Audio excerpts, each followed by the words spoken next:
dargaggoota kanaaf baay'ee galatooma jennaani hawaasa kanaaf ergaa gurguddaa dabarsuu isaaniitiif akkamitti galateeffatu ture baay'ee galatooma guddaadhaa jennaani egaa dargaggoonni kun keessumaayyuu dhumarratti dhaamsa guddaa oromootaaf uummata keenya dabarsaniiru isaan jedhan tokkummaa qabadhaa tokkummaa yeroo kanaaf imaanaa guddaan waan ta'eef oromoon hundinuu yoo tokko taanee bineensi nyaatu jiru roobni gidduutti garuu oromoo qofaatti qabatanii diinni keenya bakka kaayyoo isaanii gahuu ni danda'u waan ta'eef tokkummaa keenya akka ergaa kanaatti yoo cimsanne dhimma cimaa taanee dhaabachuu dandeenya.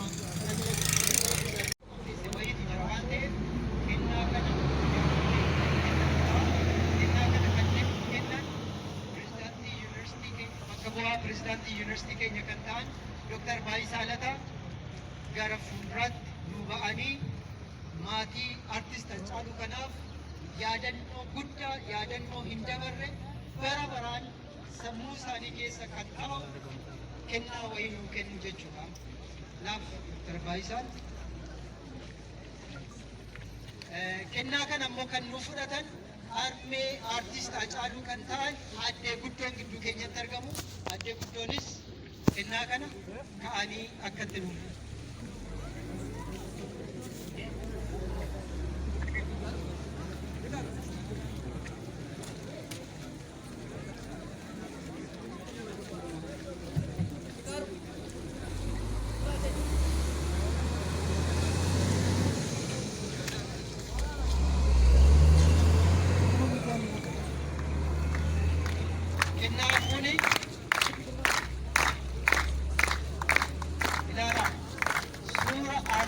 Hacaaluu Hundeessaa ammuma yeroo tiyaatirri kun dhiyaatu dargaggoon Alamaayyoo fuuldura keenyatti suura kaasedha.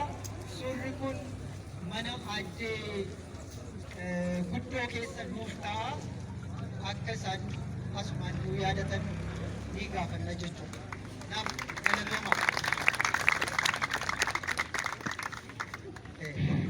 Dhumarratti addee guddoo fi obbo Boonsadhaan umurii guddaa nuuf jiraadhaa turaatii kaayyoo Hacaaluu Hundeessaa galmaan ga'a jechaati. Asumaan sagantaa keenya xumuruu keenya ni ibsinaa. Hundumti keessan karaa guddaan